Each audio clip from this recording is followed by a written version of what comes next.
It's going to take a long time, I think, even when I retire, to process. And even still now, like looking back at what I did, like say I really wasn't a functioning human. I was sleeping. There were some weeks where it'd be like 2 to 3 hours a night for nearly a month. But then I come into the gym like I was not. I was an absolute zombie, like a dangerous zombie. But I think that's probably my super strength. The Becky Downie joins us to talk about why she was gym/coachless for a while, everything she went through behind the scenes between Tokyo and Paris, and it was a lot. The evolution of gymnastics, where it's going, fighting for change with Gymnast Alliance, what British Gymnastics is like now post Whyte review, and equipment injustice that I never thought about before. Welcome to Gymnastic, the #1 gymnastics podcast in the galaxy. I'm here with the legend, the great Becky Downie today, the most resilient gymnast in British gymnastics history. Becky has competed internationally for 2 decades as an elite gymnast. To put that in perspective, she was only 16 at her first Olympics and 32 during her most recent Olympics in Paris.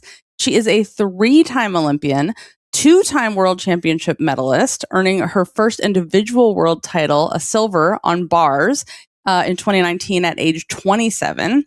Always ahead of her time, she got her eponymous skill in 2010. It's a Stalter Pike Tkachev, and you'll recognize that because it's an F, and it's like basically de rigueur now on bars in 2026. 16 years later, everybody has to have this if you want the highest D. Her career has been defined not only by extraordinary gymnastics, but by remarkable perseverance through major setbacks. She has torn both Achilles.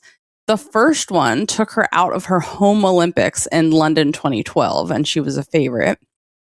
Becky and her sister, you guys know Ellie, Double Downie's equally accomplished gymnast sister Ellie, became leading voices for athlete welfare in the Gymnast Alliance movement, helping expose what they called the culture of fear, weight shaming, and overtraining to the point of physical breakdown within British gymnastics.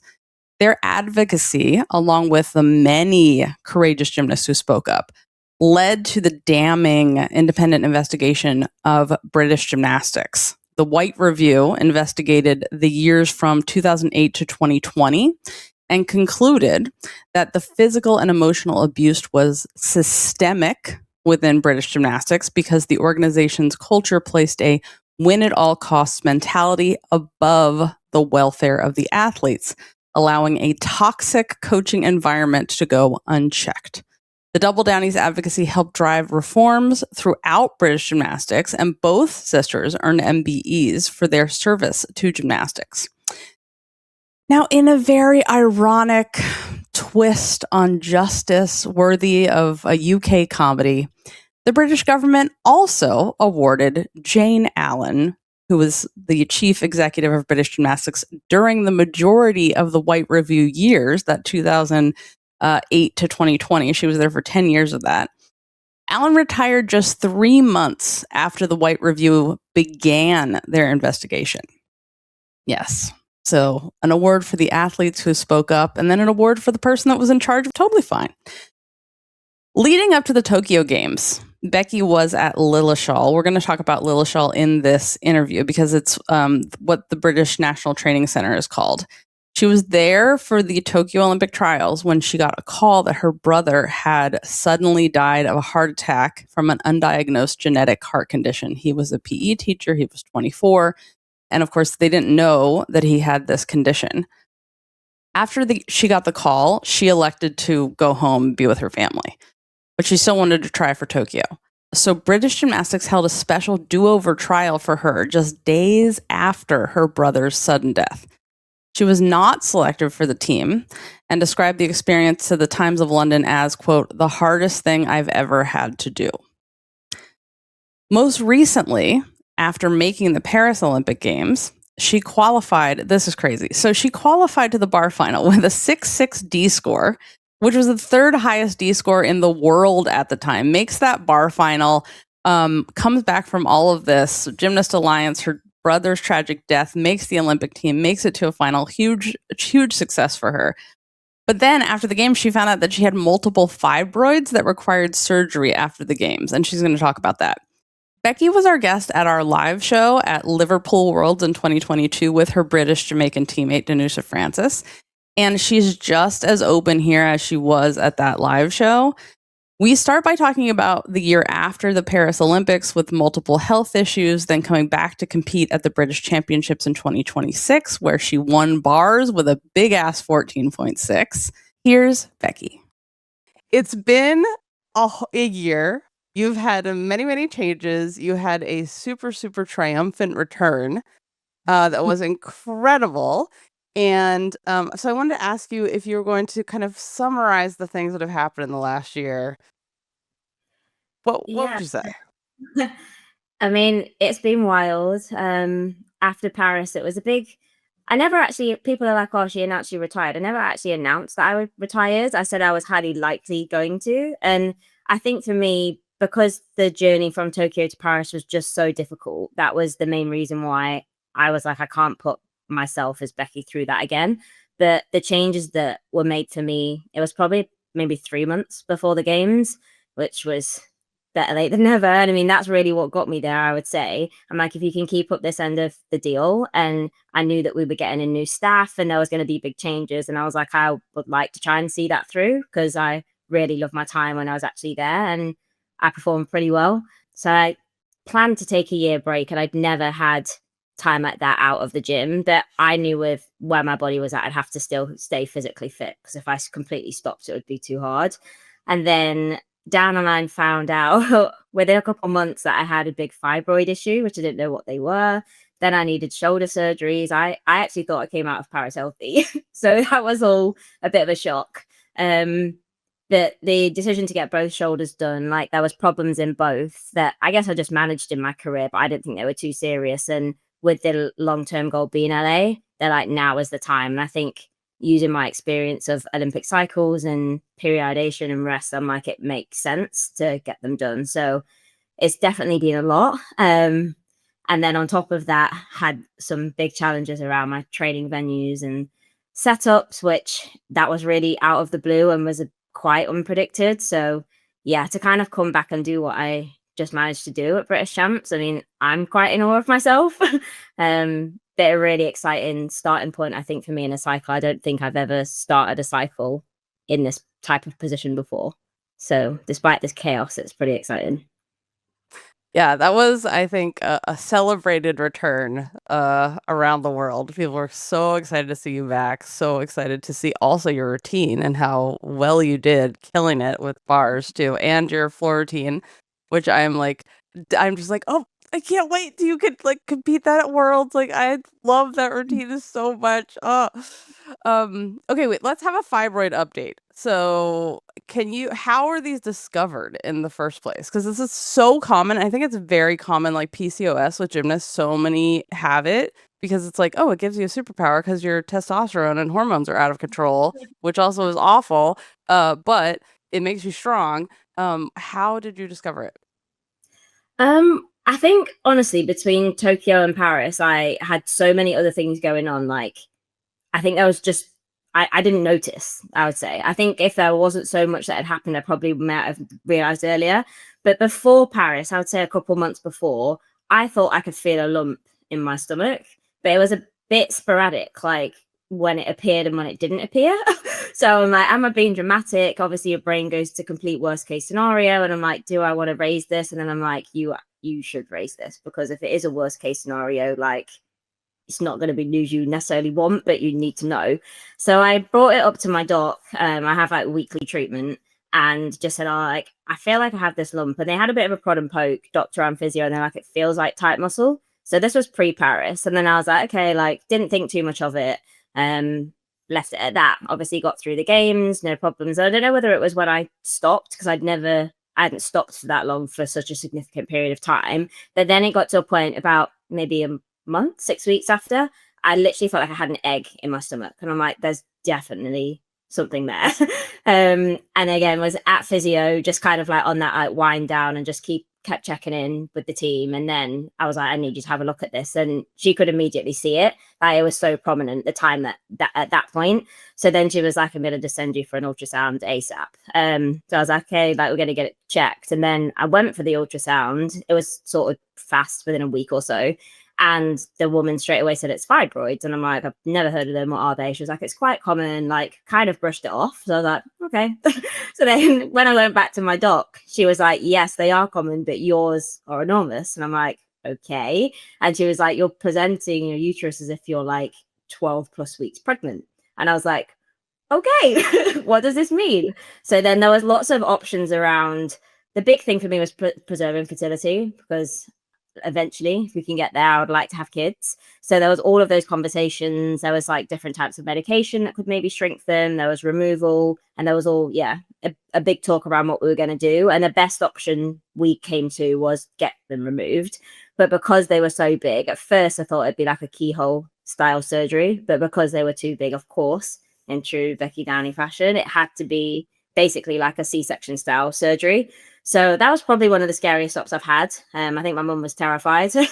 They went really smoothly. And I actually thought recovery was much better than I anticipated, because everyone was like, you won't be able to sit up or walk around. And I actually was like, fine. I was supposed to have a 2-night stay. After a day, I was like, I feel good. And then they let me go home. So now they're removed. I always thought I was just a bit bloated, honestly, for probably like 10 years of my life. But now they're gone. Like, I feel completely different. So yeah, I think one of the things for me was to do my social posts just to raise awareness, because I genuinely had never heard of them. Like, it's not come up in my friendship circle or my family before. But knowing how common they are and like all the problems that they can cause, I really had no symptoms until they were just so big that I could physically feel that there was a lump in my belly.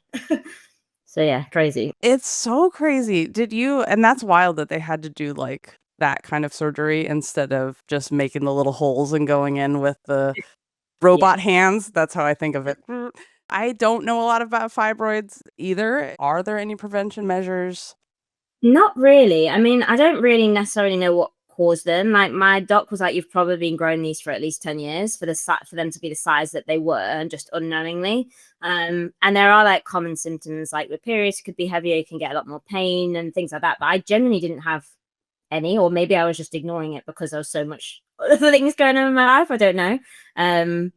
But yeah, as far as I'm aware, they can come back. But hopefully, if it ever got to a point where if they ever got that severe, I'd like to think I'd be past the point of children, and then it would probably be a potential hysterectomy if it was really bad. But if he got to the point of having kids, then I don't think that would concern me too much. But obviously, right now, the time that I had it, like, that was a big thing. Like, can we do this safely? And I'm just so pleased that it went well. It's also weird when people are like, oh, did you have really heavy periods? And you're just like, well, what's a super heavy period? Like, I know it's heavy for me, but I don't know what's actually like normal or what's. Yeah. Well, for me, I've always been, I would say, fairly light. I'd probably say one time in my whole life after a COVID jab. And I feel like quite a few, I don't know how it was globally, but quite a few here, their periods were just shot for like a month or so. But other than that, for me, normal would be like a 3 to 4 day bleed, and like not really super heavy, like just, what I would say was normal. But yeah, they said symptoms were you could be like really heavy bleeding in terms of you need to change like a lot more frequently, I think. Again, there's different types of pain that you could get. I think like fluctuations in weight, and like there was quite a few things, and she like reeled off this big list, and she was like, you present with none of them. But then it was really obvious that over an ultrasound and that's what they were. And the size of them was actually mad.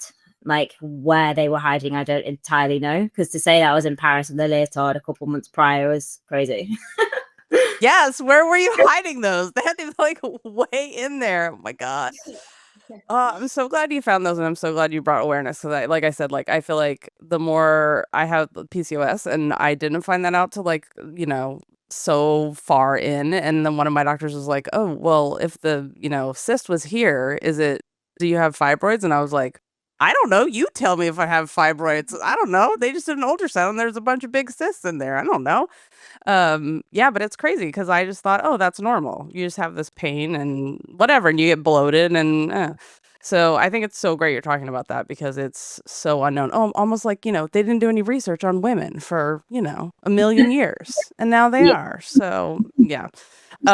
So you did bring up the fact that you would like to have children. And so I wanted to ask if, I'd like to check in on your love life and what's happening. Not that you can't, adopt or have them on your own, but As a constant family debate, everyone's like, where is the guy? And I'm like, he's still not here yet. So it's still in process, but hopefully we will get there. Hopefully. Okay. So you're actively looking. There should, if Yes. someone. Yeah. Okay. But yeah, it's got to be the right guy for me. I'd say my standards are, everyone says I'm too picky, but I don't think you can be too picky, to be honest.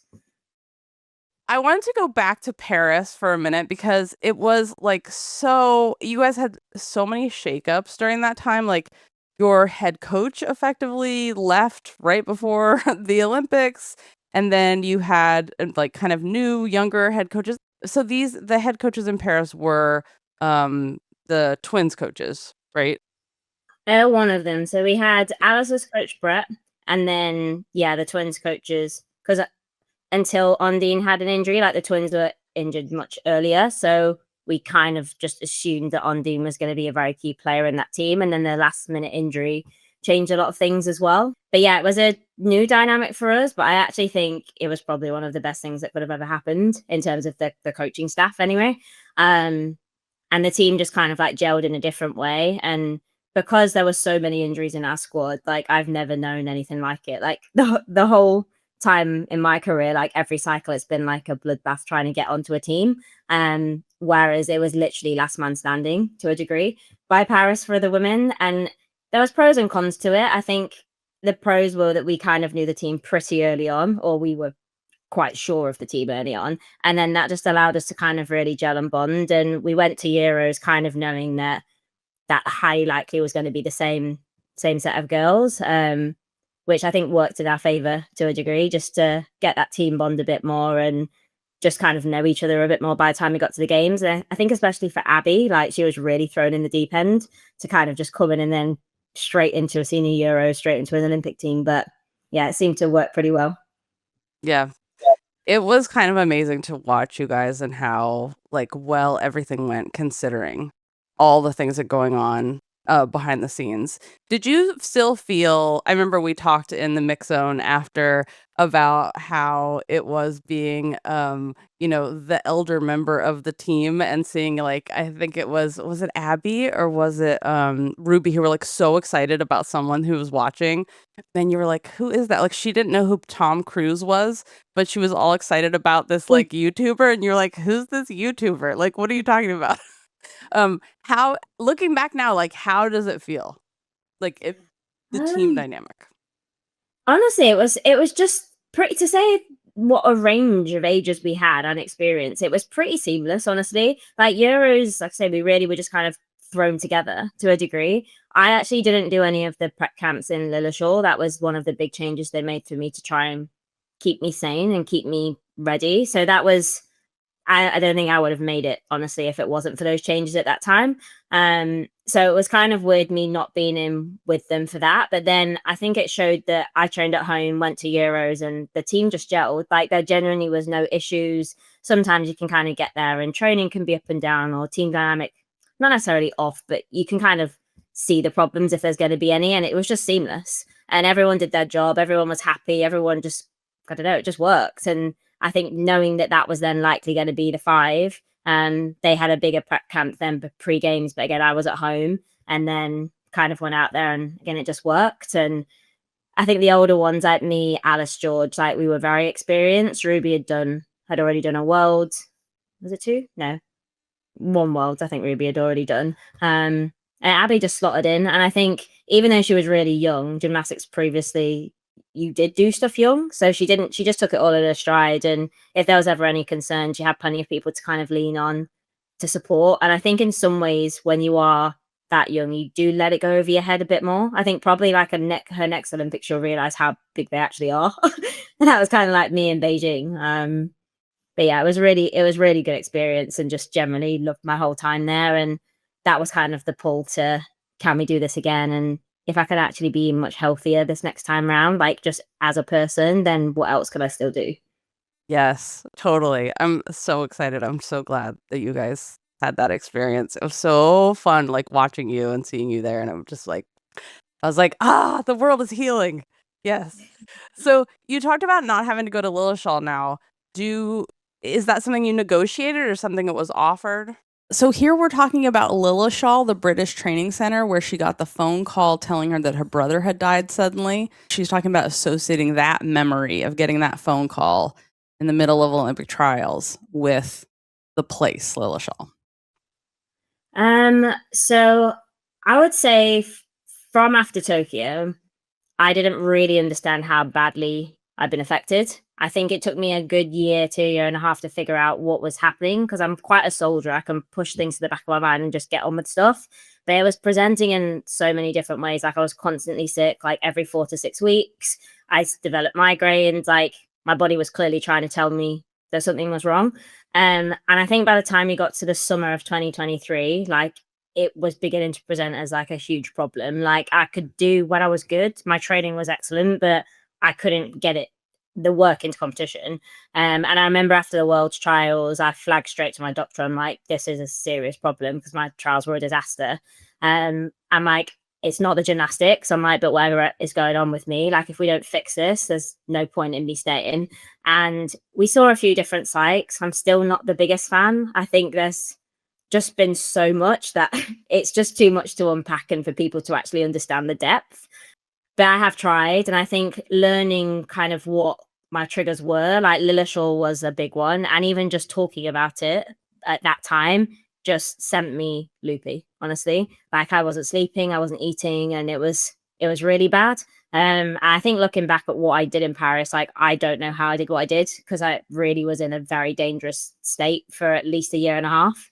I was aware of it, and my team, we knew we were patching up serious holes to get me to my goal, with my consent. So I think, yeah, it was a lot. And at the start of that year, then in 2024, I'd had a decent run in over the Christmas, so I felt physically actually quite prepared.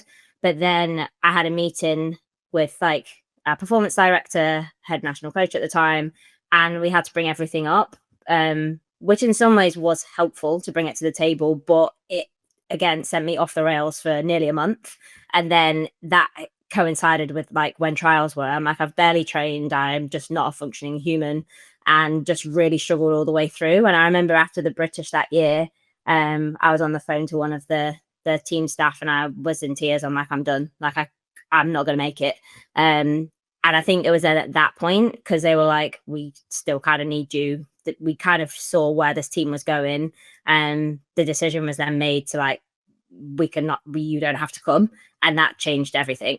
And it was the first time ever that they'd done anything like that. It was kind of, I don't know if we'd have had a fully fit team, if that would have happened, honestly. But I was needed. And we needed every single kid that we had at that point in time. It wasn't just me. So I think it was, what can we do to, keep this team in one piece? And yeah, for me, it was the biggest thing. And I've made a lot of progress in this past year. Like I never wanted to not be there because I remember growing up in the sport, there were certain athletes that got choices to go and not go. And it does cause friction within the team in the dynamic if people get special treatment.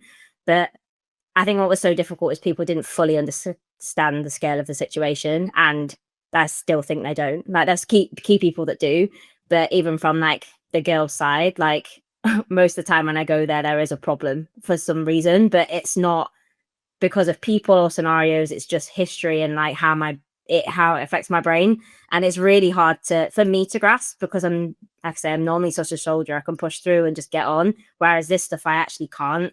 And it's just respecting it now. And I think now I've got a lot more understanding around it, and the key people that need to know, like that's made it better. But I'm really proud of the progress I've made to be able to go back and be trying to gel with the newer gen because this squad is even more diverse. It's crazy. But yeah, hopefully can continue to keep making good progress as we work towards it. Yeah, that's amazing that they got it and made a change for you. That's really huge.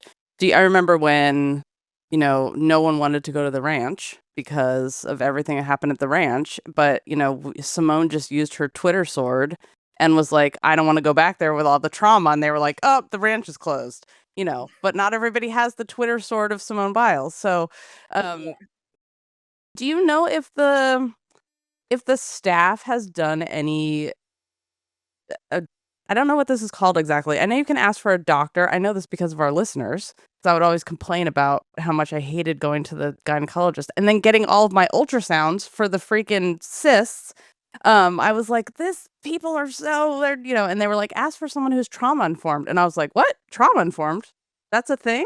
And so I wonder if the staff has done any trauma-informed training, so they know sort of like, oh, these are recognizable things. Oh, I might have to ask these questions. This is a trigger for some athletes.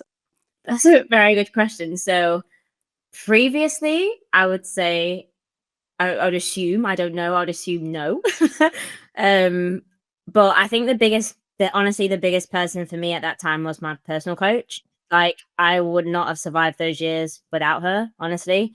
And my doctor that I had, we have like a team doctor within BG, but I also have one that was like more UK sport based, that's more closer to home for me. And my doctor closer to home, Kate, I've been seeing her probably since I was 12 or 13. So she knows everything. And it did take me a really long time actually to open up to my coach and to my doc about what was going on. It took me years. And they were kind of the two people that really understood. And then before I went to Paris, it was kind of like, we kind of created like a team around me of like the core people, because my personal coach wasn't able to come out because of like accreditation limitations, but she was constantly like on her phone and available. And the team there were kind of like the right people that needed to knew what to look out for to a degree. I had a really bad time at the prep camp in Reims, like really bad, to the point where I was almost not competing. And that's probably one of my only regrets. Like, I really wish my coach was with me for that. And wait, she couldn't even be there at the training camp? No, like just limited numbers and spaces. So that was hard. And as soon as I literally flared up within like 2 or 3 days of being there, and she should have been there, absolutely. And again, because that's not an accreditation issue. No, I guess budget and Team GB is like, there's all the rules when it comes to an Olympics. But I think not just from my side as an athlete, I think there's a lot of other athletes as well that kind of were trying to fight those fights. Like, it's out of our hands to a degree. So that was really hard. But yeah, I think going forwards now, I don't know. I think I know at least I can lean on the right people, and I've got the right people that know. When it came to after the games, we were like, we're going to try a different psych and unpack. And again, my doc was like, I don't just want to see you to see a sports person, because I know that this is bigger than sports.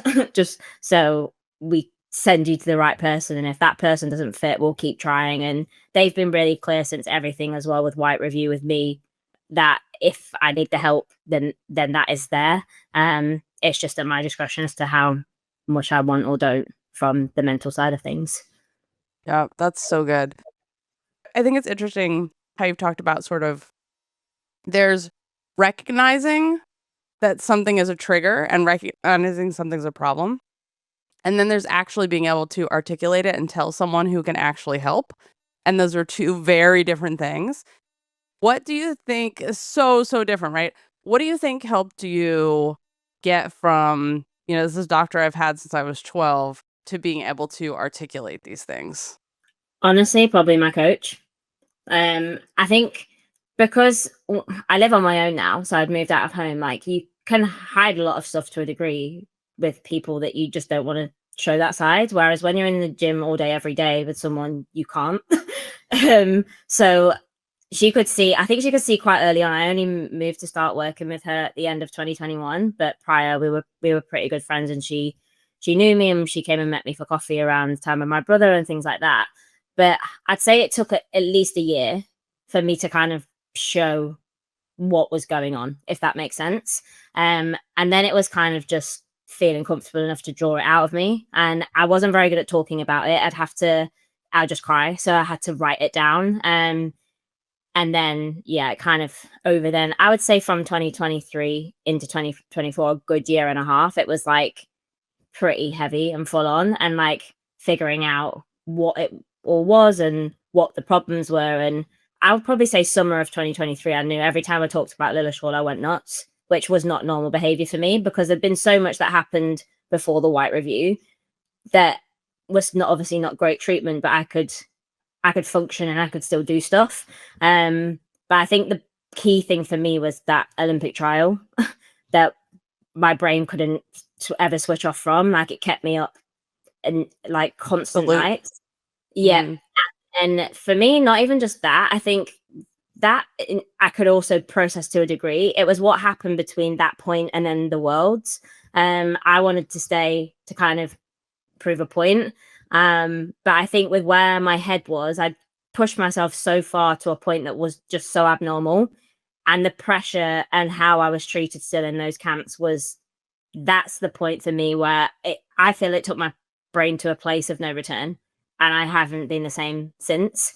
And that was really hard to get my head around as well. That like, one, I'm mad that I let people do that to me because I was an adult.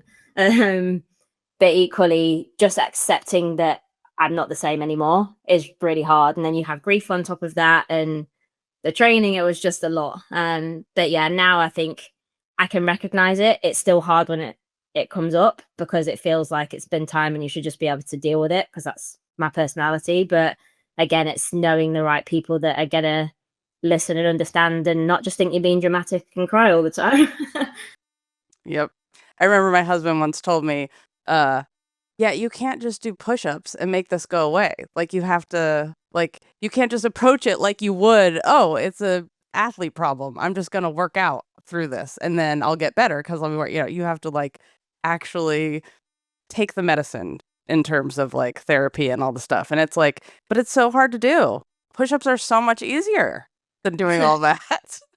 Yeah. People have said to me that like the right therapist is really going to help. I personally don't feel like it. I guess I have made progress to a degree, so I can recognize how I'm feeling, what I'm feeling, and when it comes up. But I think there's that part of you that knows it's never going to go away. So I'm kind of like, I can talk as much as I want, but you can't change it. So for me, like, I feel like I have a very rational head on my shoulders and then the irrational head. And I'm quite good at differentiating the two. I know when I'm like not of a sound mind. And it's just how do we manage that? Who can I speak to about it? Do I want to speak to anyone about it, or do I just want to give myself some time?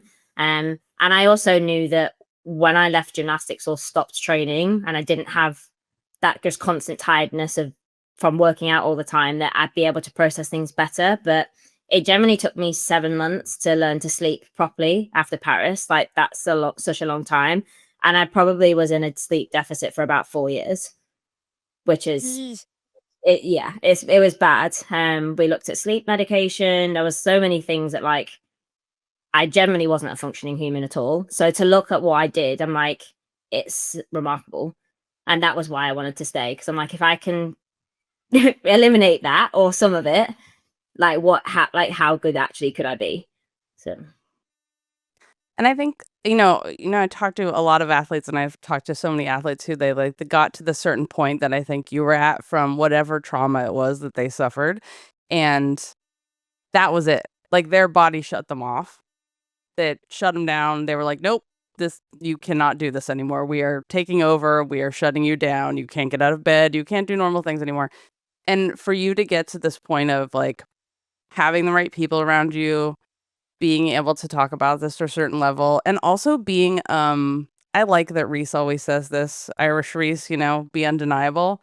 Like, it helps when they need you because you're so fucking good. So yeah, I think that like you talking about this stuff, and I know it's painful and I don't want to like obviously if you don't want to talk about Lilleshall anymore, we can stop talking about Lilleshall. But I think it will help so much because I think of, it takes, like you said, it takes a long time to get to here. It takes the right people, all of that stuff. But just knowing like, oh, there's a possibility. There's a world where you can get to where you want to get to and be able to work through to a certain extent things is such an important message for people to know and be successful in the thing that you love too, like not having to necessarily give it up. Yeah, it was hard. It was such a hard balance because I'm not one to often say I'm going to quit. Like it takes a lot to push me there. And I think the hardest thing with what I experienced wasn't just the trauma side of it, even though I hate using that word, but it was the fact that something so awful was linked to something that I love so much. That was really hard.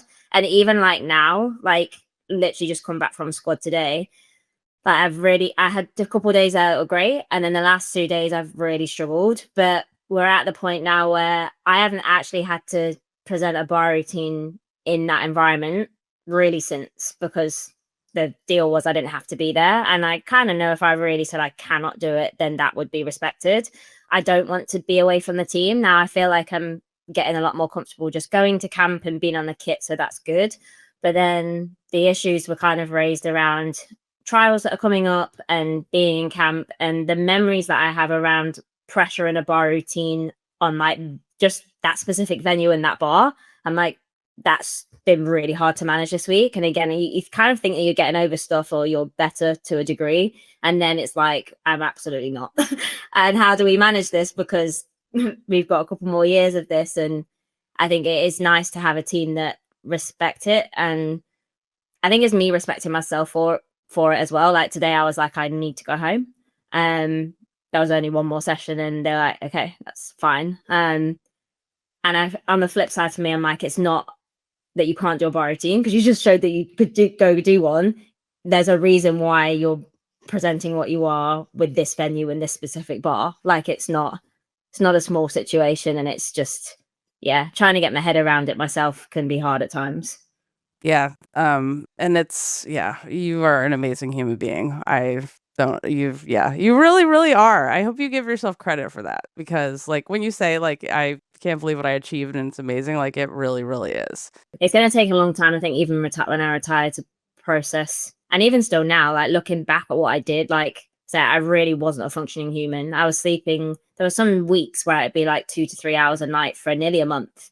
But then I come into the gym like I was an absolute zombie, like a dangerous zombie. But I think that's probably my super strength, and it was not necessarily a good thing at that time, but the levels that I can push myself to, I can kind of just switch off so much, and then somehow get my work done and leave the gym. And it was just, I didn't really know any different because it had been like that for such a long time.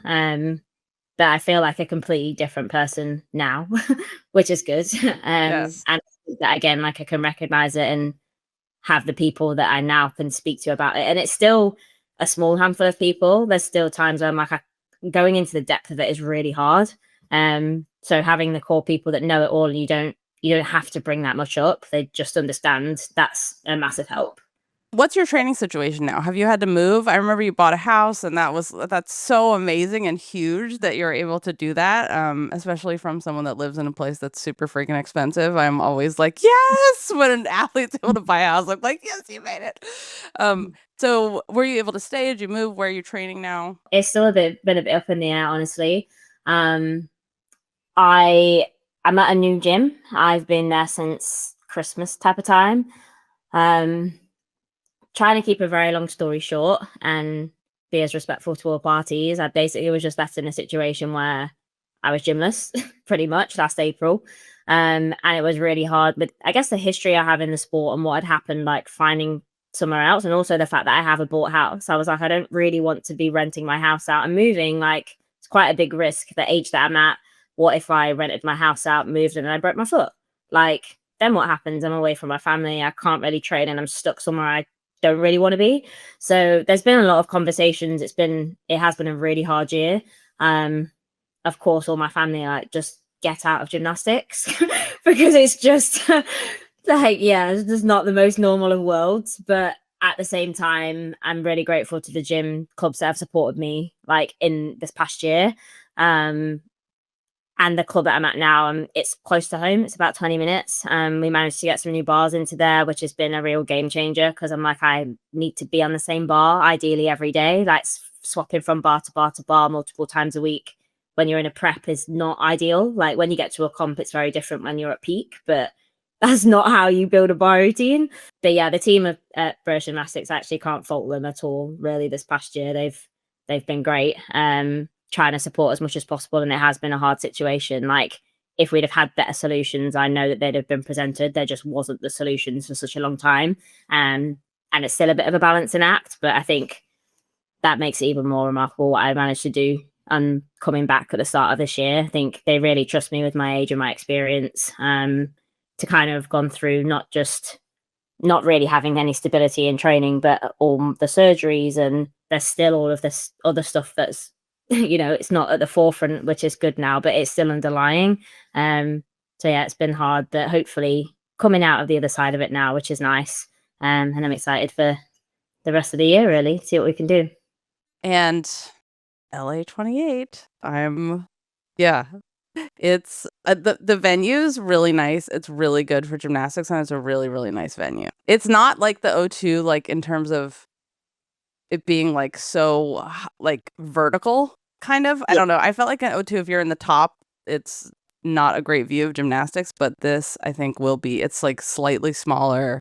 It's a really nice, updated, new place. It's like the best arena in LA. So it's where the gymnasts belong. They were going to be in this other location. I was like, absolutely not. That's an old ass arena. That is not. So they've picked the right one for you. That's what I'm going to say. If Nastia had anything to do with it, thank you to Nastia. It's one of the places ever, LA.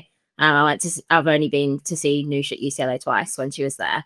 And I think that's a pull, not even just for me personally, but so many athletes that you talk to in American Games, we already know it's going to be huge. Like, a Games is huge in itself, but this is going to be like a Games on steroids. So that's a big pull. And I think also for me, just seeing where what the team dynamic was still for me. I've always had kids like up and coming, like absolutely snapping at my heels, and seeing what the field was like and what I was still able to do in Paris, I'm like, there feels like a good enough reason for me to stay. And also there was work that I didn't get to show. Like, I never really got to show floor in its like full entirety because of just the mental side of things. And everyone's kind of like, why are you doing floor now you're older? But I genuinely couldn't do floor for most of my career because we were managing a second Achilles rupture. We were trying to prevent it from happening. And then when it did happen, it was one of the most awful rehabs. But I know 9 times out of 10, the Achilles are much stronger once they've been through a repair. So now I'd had 2 brand new feet. It was like, it's quite a game changer, actually. And so it changed a lot. And I actually did a lot of work between 23 and 24. But again, just never properly got it to competition because of what was going on with my brain. And yeah, that's the piece I'm actually really excited for. I love my new routine. It's going to take some time to build, and it'll be a process, but I'm really excited to see where it can go. And yeah, bars is a hard piece. The codes are very hard this cycle. And I already know that by the time we probably get to LA time, everyone's going to be pushing 7s. And I'm like, where is this coming from at 34 years old? But I also know it's a really key piece that the team need. And I think if we can get the right girls back, we've got a really good shot at a team medal. And I think doing what we did in Paris showed that we had a lot of big guns missing for us. I think we knew what we were capable of. Qualifications was a hard task with this early subdivision that we got. And I think actually gymnastics is always one of those sports where, like, to a degree, the judges kind of pre-rank who's doing what. And I think if we'd have come in with that top team, I think the outcome might have been slightly different. But I don't think after how we qualified, anybody expected us to do anything, even though we knew we could come in at hopefully a better hour of the day and do a bit more. But I think the whole team are just so proud of what we did. Like, we actually physically couldn't have done any more. And to get as close as we did with the 6 months that we'd had as a team prior was pretty exciting to see what could we do in a couple of years' time. Do you guys want to know the saddest meal I have ever had? Yeah, Tokyo Olympics. Because of COVID restrictions, we weren't allowed to leave the venue to go to restaurants or even convenience stores for the first little while we were there. And for almost a week, the only food available was margarine and jelly sandwiches in the venue. That's it. If you know about me and my low blood sugar problems, then you understand that this was not ideal for me. Whenever I'm traveling, or even if I'm like driving far away and I don't know what the quality of the food is going to be, if there's going to be non-crap food, I throw a Huel, that's Huel, in my bag. It's basically nutrition and energy insurance for me. Instead of grabbing one of those dry-ass protein bars that leaves you hungry 20 minutes later, I know I have a complete meal instead of hoping I can find real food. I've been using the Black Edition powder, which has 40 grams of protein and mixes water or milk in about 30 seconds. It's a complete meal you have instead of food, not a shake on top of food. It has 27 essential vitamins and minerals and no artificial sweeteners, colors, or flavors. If I'm really running behind, which I usually am, as Spencer will attest when he comes back on Friday, the ready-to-drink bottle has 35 grams of protein, 7 grams of fiber, and you know how I feel about my travel fiber. It costs under $5 a meal and honestly keeps me full for hours, so I'm not snacking my way through the afternoon. Make healthy eating simple. Get Huel today with our exclusive offer of 15% off online with our code GYMCASTIC, GYMCASTIC, at Huel.com/Gymcastic. New customers only. Thank you so much to Huel for partnering and supporting our show. I wanted to know how your body maintenance has changed over the years and what kind of gymnasts don't talk about supplements a lot. I feel like you hear about that in the ball sports. Like they're like, yeah, this is my protein shake and my creatine, da, da, da. And I don't hear a lot of athletes talking about that. What is kind of your routine and what do you do? It's changed a lot over time. I think the biggest change probably is like the strength and conditioning side, as well as like now like supplementing. But growing up in the sport, it was always just gymnastic specific stuff and a lot of overtraining to a degree. But I think the issue was with the overtraining was there wasn't the soft surfaces to support. Whereas now I don't necessarily think the numbers of repetitions were that wrong on some things. Some of it was too much, but there was no, and in between it was like do everything on the actual floor when the floor was like concrete versus now like, you still need to do those reps, but do them to the pit. If you're going to land short, you're going to be safe in the foam type of thing. But yeah, strength and conditioning was a real game changer for me. And they started to bring it into program, I would say, between London and Rio. We had a really great S&C coach, but it wasn't, I can't even lie, I didn't take it that seriously because the coaches didn't. And our S&C coach was trying to push that they wanted like at least us to be able to lift 3 times our body weight to replicate landings and impacts and stuff. But the coaches were like, it's going to make you bulk. But when I injured my elbow in 2017, we had a new physio come in and he was completely game changing to my career. I had to do arm strength to get the elbow back and it completely changed bars. And I was like, bars are so much better. And I think I was getting to that point where at that time I was old for a gymnast, 24, pushing 26. And then people were like, how are you actually getting better and still evolving and improving, but you're getting older?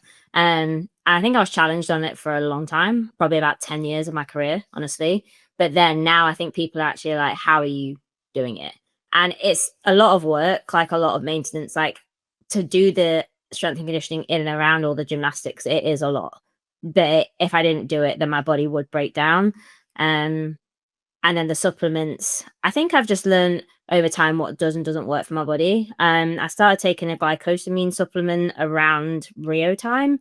I think that was really big. It's like an arthritis joint type of tablet, but that made a really big difference. And I've stayed on that ever since. I was quite scared around supplements, honestly, for a while because of drugs testing and what are we allowed and what are we not. Because they're always like, it's at your own risk. But I feel like now I've taken them for so long, I feel comfortable in the brands that I use and they do really help. I found creatine quite helpful over the last few years. Like there's a lot of research around that.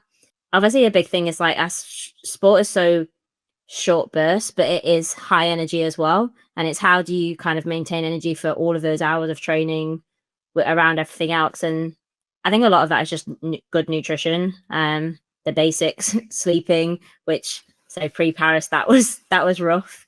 But yeah, I think it's more the discipline to make sure that you're on top of like everything. Like I enjoy eating healthily.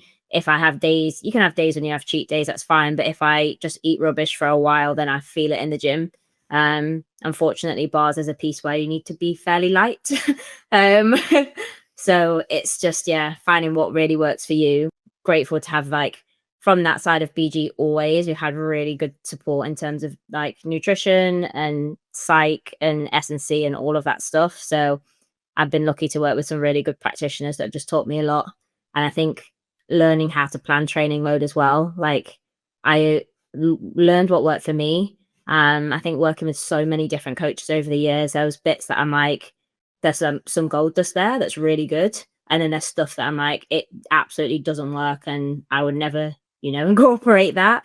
And I think finding my own mold over time, and really learning to trust my body, because I was challenged for a really long time. So I do my plan at home, then get into camp, and it got flipped upside down. So that was really hard. But now I feel like I absolutely trust my decisions, and they're not always what would be the norm, but there isn't really a norm anymore at 34. And it's nice that I have a team that really trusts me to do that. And I think that's where I've seen my gymnastics go to a different level. Just, it takes so much pressure off, just trusting your decisions and knowing that you're doing it for you, not because other people are kind of calling the shots. Yep. I think that's such an advantage that is undervalued, or maybe I don't know. I think when you're older and you know what works and you've tried it and you can say, no, I've done that before and this was the outcome for me because XYZ, because this is how my body reacts, like it makes such a big difference. And I feel like when you're younger, it's like, well, this is the plan and everybody follows the plan. And, obviously it's hard when you have a bunch of kids and you're coaching them all, and it's hard to make, individual things, and then they, can't give the feedback. But when you're older, you can give the feedback and you do know, and it's having that team that listens to you. Or it's not a one system fits all system is so important. Yeah, and that has taken the longest time, honestly, within the national system to change. Like, it's been like the bane of my life, honestly, but I can confidently say that it has changed, and it is definitely not what it used to be. For me, it's been hard to not accept it, because there's points when you go and you're like, is this legit? Is it going to hold up? Because I've had to have certain conversations with members of staff that have then left jobs and come back, and I've done the same conversation for like 10 years. And I'm like, I'm not doing it anymore because you don't listen. Whereas now, like, it is legit. Like, they have the right people in, and in fact, for me, it can feel like, is this a trick still at points? But the younger gen that don't know any different, like, it's just a completely different environment. And there's always going to be bits that we could maybe do better and we can reflect on. But compared to, my era of gymnastics growing up, like, I can confidently say the kids are never going to experience some of what we did, which was the point of speaking up. So it was worth it for that. Yeah, I mean, that's really, really huge. Changing a system is incredibly hard. You guys took such a big risk, and that it paid off this way is, like, the USAG system it's different, but there are definitely the eye rolls, I would say, I think for us, it's taken, I would say, too long. Like, we had Whyte review in 2020. I personally wouldn't agree that we saw the changes until 2025, which that's a long time. But yeah, they are there now. Like, our new lead, Martina's fab. I obviously knew of her, like, on the circuit. She'd been around like my whole career, but like, building relationships really different, and we've gotten super well over the past year. I don't think there's one person that has said anything negative, which is a huge win. And we needed somebody to come in and just transform our program, and also just be nice. Yeah. Basic, but in gymnastics it was rare. So yeah, like, that's been really game changing. And I mean, I've learned a lot from all the other coaches we've had. There's been, to me, you can learn from anyone, and I say there's positives and negatives. But just, I think the whole approach, I mean, we have to change because of Whyte review, but the whole approach is different. There's a lot of new people in, like, can be frustrating for me at times, because I remember there's some bits that I'm like, that was actually good and we've lost that. And But again, the younger gen, they don't know any different. So for them, it seems like a purely positive experience mostly, which is what you want. Yeah, it's so good to hear. But I wanted to ask one more thing about bars. So in the US, everywhere there are bars, the mats go to the edge of the uprights. There is no gap. What do you mean Does that by make sense? So the uprights of the bars, so you have, the actual poles that hold the Yeah. bar. There's no gap between the mat and the foot of the bars. Okay. And then when you go to, and that's at every level, to NCA, you go to the elite meets in the US, there's no gap. When you go to an FIG meet, immediately they use whatever that funky ass mat they use. There's like a 1 foot gap on either side between the bars. Yeah, I know what you mean. I think most of the time I train over pit, so I'm a bit oblivious, but I very rarely go on hard now. I do my dismounts out to like work a stick, but I hate training on hard. It hurts my body. Half the time coaches don't get the mats in where you need them to be. It's just a pain. I think everyone thinks that's odd that I train over pit and literally will just go on hard at competition. But that's also experience. Like I've done a lot of training like that. But yeah, I think here we have mostly Gymnova everywhere here, and I think it's the same. But yeah, I never really thought about that, to be honest. I've not done that many comps actually in the US. I did American Cup once, but I've not really noticed, to be fair. It's so weird to me because I feel like a known hazard in gymnastics is landing on the side of a mat. Like we all know that. Like you have to make sure you're landing on it, that you don't have that edge. Like so many injuries have happened just by someone, just walking around the gym. Someone steps on the edge. And every time I'm at a meet, I'm like, this is such a hazard. And I just always think like, oh, did they do this so they can also fit it under, whatever other apparatus? But it just seems like such an obvious hazard to me that it drives me nuts. But I understand like if you grow up with it, then it's like, oh, this is how the mats are. Gyms in the UK are definitely nowhere near as well equipped anyway as what you'd see in most of the US. So we just like make do. There's one qualm I do have about the bars, and I really want to speak to the rep of Gymnova about it. They got to fall in line with the rest of the world and get their bars angled. It's time for an update. They're the only spec of bars in the whole world that don't have an angled top bar. So you mean it's not out this way, it's straight up and down? Yeah. Just to be clear here, so the Gymnova high bar, so asymmetrical bar is 2 bars. Gymnova high bar is perfectly vertical, straight up and down like a flagpole. All other bars spread apart at equal angles. So the low bar and the high bar are both angled away from each other. So there's a little tilt to both of them.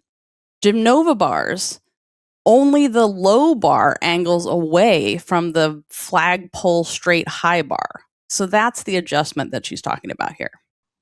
So how does that affect you? It's insane. Honestly, this was the whole Tokyo debate of like swapping bar to bar to bar. Like it is a massive problem. And at the time I messaged, won't name names, but a handful of the top bar workers from different countries, like, is it me here or does this make a difference? And they're like, yeah. There's a certain bar specialist that was like, I fought with my federation for years to say like the lower level routines you can adjust quicker. You can, but when you're doing your really big work, it'd be like making the men's high bar. Just be like, right, this meet, we're just going to put it here. Now catch a Kovac. Of course, it's going to make a difference. I never thought about it like that. Yes. Like, how are you supposed to just like, I'm not a magician. Like, and especially when, for me, a turn you can make later, but generally all of your releases catch closer. We train on Gymnova all the time, so we're here. But you think the bar just comes closer to you. Everything catches closer. So if you're just doing a release and you've got to go upside handstand, you can catch and maneuver. But if you've got to go into a pack, you're completely off. Ellie used to whack the bottom bar all the time because all of a sudden you're closer. Changes dismount angles. It changes everything. But they never factor it into preparation. Or for such a long time, they didn't factor it into preparation. I'm like, but it moves. It literally moves. It's the one piece of equipment in the whole of gymnastics that actually moves. How is that allowed? The difference between the bars is the same. still a 180 distance. And that's all they take into account. Yeah. The spread. But for me, I know I need 3 weeks to make that switch. Well, if you want a good quality bar routine, I need 3 weeks. But 90% of the gyms in this country do not have any angle bars. It's just not a thing. So we used to switch in camp because we were there for so long. Whereas now that's all changed and like big problem. But even like for us this year, we have as the setup Commonwealth Games, there is literally a week between the Commonwealths and the Euros, and we're going from Gymnova to Spieth. And everyone's like, what do you want to do? And I'm like, well, if it was the other way around, I'd take the hit and do a crappy bar routine. I was like, but if you want a proper bar routine for the Euros where it's hard judging and I need a score, I'm not a magician. I cannot give you the bar routine you need with that switch. But if Gymnova had angle bars, I could do both. So it's just so frustrating. And I don't even know if they understand the problem, to be honest. Probably not. Yeah, I bet they don't actually. Our strength and conditioning coach and our new physio that came in, we were doing some running drills in the gym, and I'm like, look at the bar. And then they were like, we never noticed that before. I'm like, and tell me that it doesn't make a difference. But it was just crazy. And before Tokyo, before any of the drama happened, like I was literally on a call in tears with our performance director and national coaches. And I'm like, how can you tell us that, you know, everyone knows high level performance is the 1%. It's the nutrition, it's the hours of sleep, it's all of these things. I'm like, how can you really say that the angle of the bar doesn't matter to the bar specialist? Silence. Like, because you know it does. It's just, yeah. I wanted to go back to your Achilles, and I wanted to ask, what does it actually feel like after they're repaired? Like if you had the pre-repair, because you did have a repaired side and a pre-tear side, a healthy side for a long time. What's it actually feel like punching? And does it ever get to how it felt before? Good question. So the first repair was just the straight up tear, and then it was just essentially sewn back together because I was pretty young. I think I was 18 or 19. And I mean, it was a hell of a rehab. It was the first big injury that I'd had. But genuinely, it gave me so much confidence. I didn't really have much Achilles pain prior to the first one, other than the day of. And to be honest, that I feel like it could have been prevented. I was falling out with my coach a bit. It was one of those just that wouldn't happen now. But they generally, when they're repaired, they are thicker. Like the tendon is like double thickness, if not triple thickness. It's really strange. But my surgeon said to me at the time that there's like only a 5% chance of re-rupture because they're like that thick and strong. And genuinely had no pain in it since. And then when the other one came, like I was managing just with age and wear and tear, like it was sore for like years, which is why I stopped doing floor and vault, because that one takeoff, you know, it's just going to go bang. And then when it finally did, I mean, the day that it happened was the most stupid thing ever. It used to get pretty sore on beam dismounts, like on the punch, because it's the plank of wood.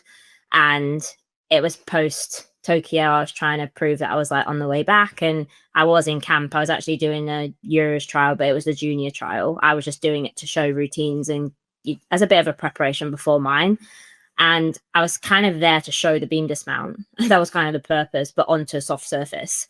And I warmed everything up and bars was good, beam was good. But when I did the dismount, I was like, I don't think I've got another one in me. Like, I think this is going to go. And I literally said it to my coach, like, I don't think I should do another one. She was completely respected that. She was like, let's go speak to national coaches. So I did. Literally, as all the girls were changing, I was about to get changed. I'm like, I don't think I should do another dismount today. And somehow at over 30 years old, I got coaxed into going and doing another dismount. And he was kind of like, well, do you want to go see the physio? It's kind of, he did say it was kind of my call, but it kind of, you know, when they give you a choice, but they don't really give you a choice. So I went to go see the physio, and the physio at the time, great physio, but he was the men's physio. He didn't know me, didn't know my body. And he was kind of like, the tendon feels okay. Like tendon's like loading. And I'm like, yeah, I understand all the science behind it, but mine's a chronic tendon that actually needs to not be loaded. Like I knew everything was just against what I would do. And they were like, strap it up. like do, because I was like, I don't think I should even do a timer in the 30 seconds, like, you know, if it's sore. They were like, no, it'll be useful to do it. So did it, and then literally in the competition, my brain already knew. I went to do the dismount, I did a good beam routine, and I bailed it. I just did a weird round off around the side. And the judges there were judges I know really well. She kind of looked at me and was like, you're not properly competing today, like just do it again, take your time. And as soon as I punched that beam, bang, and I did like a lazy back, and I was like immediate tears. And then they came over, and he was like, I'm so sorry. I'm like, I literally told you like 30 minutes ago, I literally said this is going to go today. And it did. And then everyone was like, oh. And the physio at the time was like, the chances of it going on a beam dismount are really low. Like, I'm like, I don't think you understand women's beam, because actually it's worse than floor and vault, because you're kind of like single legged, you're not two legged. They're like, so yeah, lessons learned, I guess, the hard way. So when you punch now, does it Fine. feel, you don't even notice? It's like, No, if anything, the second repair is tighter. The second one I had a 3 centimeter tear, so it was pretty large. And then they had a different repair because the tendon was so bad and wasn't in good condition. They didn't just sew it back together. It was pulled down and pinned to my heel. That was an unbelievably hard rehab, because it was kind of like every time you jumped or progressed, the screws in my heel were like a pulling factor that just hurt. And I still feel them now to a degree, like the heel gets stiff, and there's just a lot of scar tissue around it. So beam was really hard to get back. Normally, Mike, I'm confident that I can get my skills back on when things are the same, but that foot is just not the same. It doesn't bend at all, really. So beam, what you think was really basic, like landing a change leg leap, like I actually can't single leg land on a plank of wood because my foot just didn't, I couldn't get my knee over my toe. So I'm like, how do you get stability like that? And it's still, I've had to learn to completely maneuver beam and do it really differently. And the range has got a bit better over time, but that's probably the hardest thing. And I think the task for me now with floor is managing, I keep getting a bit of a pulled calf on that side, but I think because the structure of that leg has changed, it's kind of how do we load it in the right ways. But from the actual tendon perspective, generally it's pretty good, which that was always the fear. Like you wake up and Achilles pain is just the worst. You can't walk around the house for the first half an hour. You've got to put wedges in your shoes. And yeah, that's nice, but I wouldn't recommend a rupture. No. Yep. It's nice to hear you tell the story too, because it's frustrating to hear stories of coaches who know an athlete has this and is, has Achilles problems, and they're like, well, it's an Achilles, like it either goes or it doesn't, there's nothing you can do. And I'm just like, what century are you from? Like, that's only true if there's absolutely no warning, which just happens sometimes. Like, it is just like the way you punched on that day in the floor and whatever, or however it happens. But yeah, I mean, like watching Olympic trials, I was just like, well, there goes half the team, and like the US Olympic trials. And I was just like, this. Yeah, it's hard. And I still think there's a lot of gray area in our sport. I don't think enough of the coaches have understanding around it. And it's normally when it's too late that decisions are made. And I'm like, but it's not your body. And I think that was one of the things I was fighting for such a long time, because I'm like, what the sake of one day of an athlete being tired or they're sore or those reps, that's like 6 months to a year of their life, or potentially no more career, depending on how they heal. Like that one decision that you choose to make when they most of the time weren't given a choice is a life-changing decision. And now I feel like, other than that one, that was quite a stupid one, because I knew, and I was like, I'm absolutely grown and I shouldn't have done it. But again, it kind of proved the point of the system that you're in, because I should have said no. I was over 30 years old and I still chose not to. But it's also the system. I mean, this is what I always tell people, is like, athletes are a vulnerable population, because being an athlete is a choice, but the mentality of an athlete at a high performance level makes you vulnerable, because you will put everything behind you in order to achieve the goal. And so it is so important to have the kind of system where it's like your feelings and what you say. You're an expert on my grandma used to tell me this. She used to say this to doctors. You're an expert on bodies, but I'm an expert on my body. They hated that when she said that. But that is one of the things, like, you're a vulnerable population, like little kids are vulnerable, like, someone that has a disability can be vulnerable. And it is one of those things that has to be taken into account. And I feel like that also is part of like the the informed consent part of, we think about that with doctors, but not with training. And I love how you said it's my body, so it should be my choice about what I do. Just wasn't for such a long time, and that was frustrating because you felt like you just had to, and there wasn't, you essentially always have a choice to quit, but you don't want to just be not making teams because of other people, like I say, calling the shots more.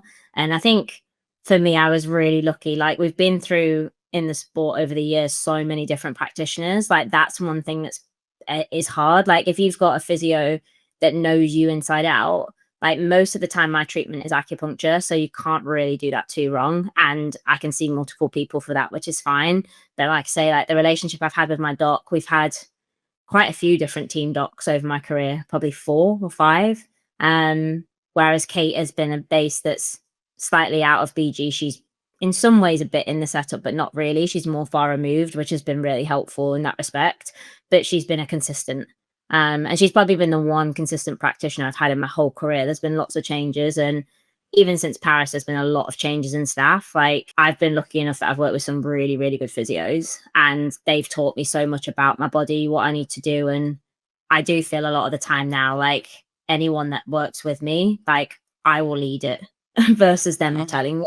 Whereas the younger athletes don't know enough to do that. So I'm like, you still need, in some ways, better people to kind of to guide them, because it's such a complicated sport. Like, it really is. But it's exciting to, like, as much as it's been really hard, have the knowledge that I have now from what I've been through, and I'm really excited to teach when the time comes for that. The new athlete rep is from Portugal. Filipa. Right. Yes. I think that, like, I don't know, to me, like, I don't know her very well, but to me, she seems like someone who would be the kind of athlete rep that is, like, reaching out and, asking questions and would take this kind of feedback. Have you thought about doing that at some point in the future? That's a good question, actually. I actually haven't ever really thought about it. I mean, I'm definitely not afraid to raise a concern. And I think that's why sometimes I'm labeled a problem. But I'm like, if you are raising something in a respectful manner, like, if you turn around and shout at someone, that's different. But if you're raising a problem that you feel like actually the change could help, and I think I've proven multiple times in my career that people might not like it at the beginning, but when they actually listen, that there's a valid reason behind it. I'm not just saying it to annoy you. Yeah, I think it's worth doing for sure. Yeah, I think it would be an asset to definitely bringing these things of, there's so many things that still need to be fixed. Yeah, my book's going to be an encyclopedia, I think. Are you writing a book? I have not started the book, but I would absolutely love to write a book. Yeah, when I retire. There's a lot that's happened, and I think I actually can remember a lot. I can't remember the very young years of gym, but from around first commies, like 14, 15, I can remember most things pretty clearly. But I think it's so exciting to see, like, just where the sport is now. I wish I'd have known what I'd have known like 10 years ago, but hopefully the next few years can still be just as exciting in a different way. I think, like, Allie's book, that she wrote it when she wrote it at that age, is so much more impactful than so many books that it's like, oh, you won a medal here, quick, write a book in a month. Like, those are kind of throwaway in general books. A lot of, like, the real ins and outs of my career. Like, even I, like, look at stuff that doesn't feel like it's been real life. There's been so much, and it's pretty unbelievable, the stuff that you've kind of had to overcome, and the constant just battles and, like, fighting. Like, it is so nice to be in a different era of the sport. But like I say, I've only really experienced it for a year and a half. That's terrible. Yeah. Nice to see that it has changed so much, and I also wouldn't change any of it either, because I would not know what I know now. I think there's so much, like, we're seeing a lot of younger coaches come up, but as much as there was bad practice, there was a lot of good practice. And it's like, we've missed that. And it's like, how do we bring that back in this newer era? Like, you can still push athletes hard, but gymnastics is hard. It's never going to be an easy sport.